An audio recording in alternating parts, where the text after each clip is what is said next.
Assalamualaikum warahmatullahi wabarakatuh. Selamat berjumpa kembali bersama wahana ilmu kita. Semoga kondisi kita senantiasa sehat selalu, tiada kurang suatu apa jua, dan tetap semangat dalam melakukan aktivitas walaupun di masa pandemi corona ini. Semoga wabah ini segera meninggalkan kita dan kita bisa beraktivitas secara normal di luar rumah. Amin ya rabbal alamin. Pada pertemuan kita kali ini, kita akan membahas materi tentang Google Classroom, yaitu khususnya adalah bagaimana cara memeriksa latihan yang sudah kita berikan kepada siswa, dan siswa sudah mengerjakannya, dan siswa sudah mengirim kembali pembahasan ujiannya itu kepada kita. Ya. Adapun soal yang kita berikan dalam bentuk soal, jawaban dalam bentuk paragraf.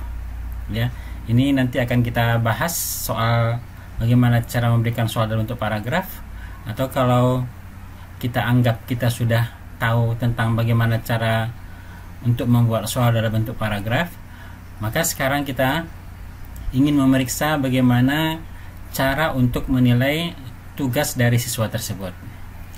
Baik, kita perhatikan langkah-langkahnya. Di sini kita akan mengambil salah satu kelas yang sudah kita berikan tugas dan mereka pun sudah mengumpulkannya. Adapun tugas itu kita berikan dalam bentuk esai, ya, jawaban tanpa jawaban bukan dalam bentuk pilihan ganda. Kita akan ke kelas 9U. Jadi kita klik kelasnya, kemudian kita klik tugas kelas. Lalu di sini sudah muncul, atau kita akan beralih ke tugas kelas yang kita berikan kepada siswa. Ya, kalau untuk kasus ini di sini sudah terbuka kebetulan karena berada pada posisi yang pertama. Ya, kita klik. Awalnya seperti ini ya. Lalu kalau kita ingin lakukan pengklikan, ini kita edit. Nah, seperti ini ya. Setelah kita edit, kita klik soal latihan hasil percobaan siswa. Setelah tampil seperti ini, lalu kita klik yang dalam bentuk tanda pena di sini, edit formulir ini. Ya, kita tunggu proses. Di sini ada muncul pertanyaan dan respons. Jadi untuk memeriksa, jadi kita klik opsinya adalah respons. Ini pertanyaan adalah soal-soal yang kita berikan kepada siswa, ya, dalam bentuk pilihan, dalam bentuk jawaban panjang, dalam bentuk paragraf ya. Jadi siswa tinggal mengisi di sini. Tugas kita nanti akan mengoreksi tugas dari setiap siswa yang sudah diisi dan di dalam menjawab pertanyaan ini. Oke, seterusnya kita klik respons. Ya, di sini ada muncul ringkasan, ada muncul pertanyaan, ada muncul individual. Ya. Jadi kita langsung saja beralih ke individual, yaitu kita ingin memeriksa hasil siswa itu satu persatu. Ya, jadi di sini untuk tampilan yang pertama, inilah data siswa, namanya Gillian, nomor urut absen 12, kemudian NIS-nya sekian, ya. Kemudian dari sini bisa kita lihat apakah judul dari eksperimen percobaan tersebut. Ya, mereka ini sebenarnya sebelum menjawab persoalan ini, mereka disuruh untuk menonton video dari hasil eksperimen, ya, dari sebuah eksperimen dari awal sampai akhir. Jadi di sini disebutkan apakah judul dari eksperimen biji jagung menari-nari naik turun di dalam air. Ya, ini benar ya. Jadi kita beri nilainya 110. Ya, sini sudah ada nilainya 10 ya, dan 30. Nah, sekarang kita coba cari yang lain dulu. Kemudian kita cari yang kedua. Ini kita klik saja yang kedua ya. Ya, di sini apakah judul dari eksperimen percobaan tersebut? Judul dari eksperimen tersebut adalah jagung menari-nari naik turun. Ya, ini memenuhi ya. Jadi kita berikan nilai 10. Ya, karena di sini batas maksimal per soal itu, ya, untuk beberapa soal maksimalnya 10. Kemudian nanti untuk jawaban yang paling panjang kita beri sudah kita tentukan dari awal berapa nilai maksimum yang kita berikan. 10. Apakah tujuan dilakukannya percobaan tersebut? Tujuan dilakukannya percobaan tersebut adalah untuk melihat jagung yang menari-nari naik turun dan diakibatkan oleh gelembung yang mengikat jagung. Ya, ini kita berikan 10. Bahan-bahan apa saja yang digunakan dalam percobaan tersebut? Ya, bahan-bahannya air, biji jagung, soda kue, asam cuka. Betul ya, 10. Kemudian bagaimana langkah-langkah atau prosedur kerja dari eksperimen? Ya, ini sudah disediakan atau diberikan jawaban oleh siswa.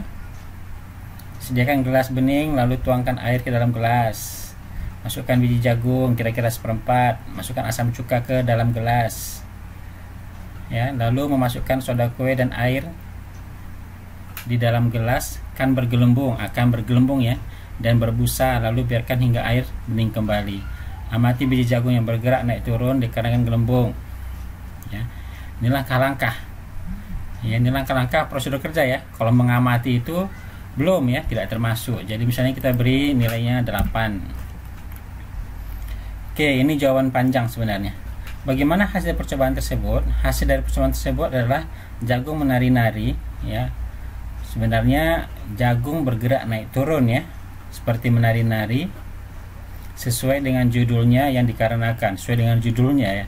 Jadi di sini misalnya kita berikan nilainya 25 karena kurang mengena. Kesimpulan dari percobaan tersebut adalah campuran soda kue, asam cuka dan air dapat menciptakan gelembung-gelembung yang dimana nantinya gelembung-gelembung tersebut akan mengikat objek yang berada di dalam medium. Ini objeknya jagung ya. Lalu dapat naik turun karena terjadinya gerakan berlawanan, di mana gelembung yang berisi udara akan naik ke atas, namun objek yang memiliki massa akan tenggelam. Ya, ini bahasanya kurang tepat ya. Oke, nggak apa-apa, kita berikan nilai 25.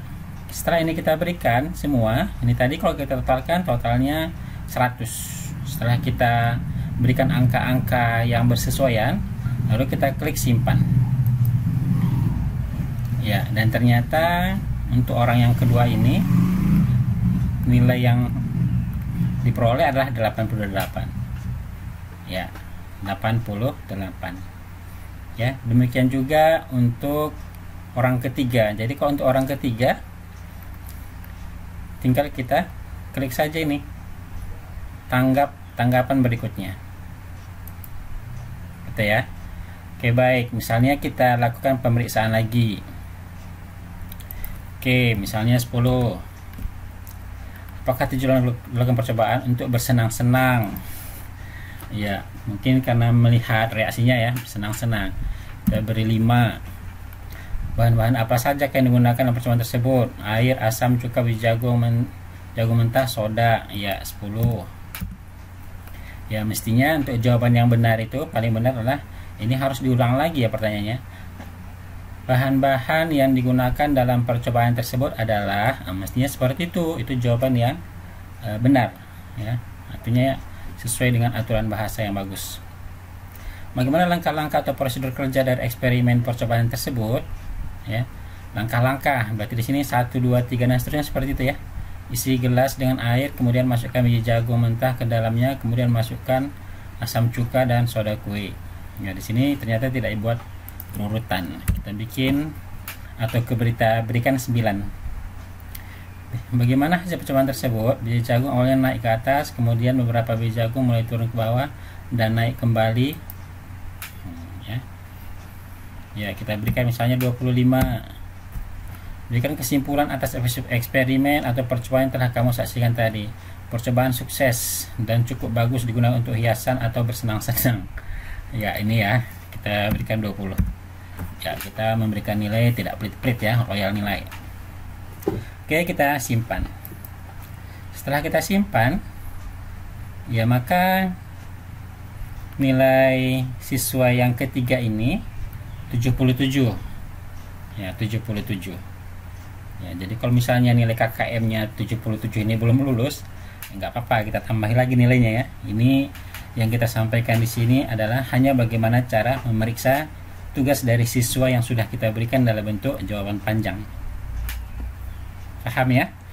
Demikian seterusnya sampai siswa kita yang berjumlah 29. Ya, berarti 29 orang yang sudah kita kumpul. Sebenarnya kalau kita perhatikan, nilai yang sudah kita isikan ini otomatis akan dikirim ke siswa. Ya.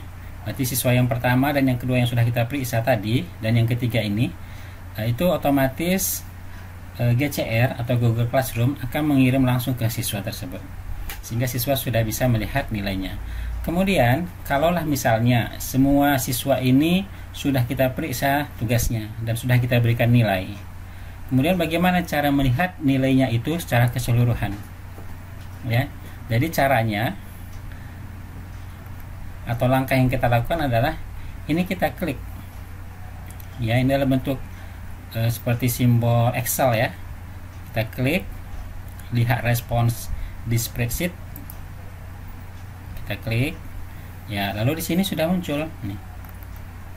Jadi orang pertama tadi yang kita periksa namanya Gillian 100, Lin Audrey 88, kemudian Miguel Salim 77. Nah, itu ya. Dan ini pun kalau kita perhatikan yang kita periksa pertama adalah orang yang kumpul pertama. Inilah waktu-waktu mereka ketika mengumpulkan. Jadi sebenarnya kalau kita sudah berikan batasan waktu untuk pengerjaan, jadi dari sini bisa kita lihat siapa yang on time mengerjakan, siapa yang di luar waktu. Ya, jadi nilai ini nanti yang kita rekap, ya, atau kita save dalam bentuk Excel. Lalu kita rekap ke daftar nilai kita. Ya, demikian cara mengoreksi tugas siswa dalam bentuk jawaban panjang. Ya, dalam bentuk jawaban panjang. Nah, sehingga kita tidak perlu menggunakan kertas, cukup mengoreksi langsung di layar GCR ini. Kita berikan angka atau nilai akhir, ya, nilai per soal sekaligus nilai akhir pada akhirnya yang dihitung sendiri oleh GCR. Maka otomatis GCR juga akan langsung mengirim ke siswa.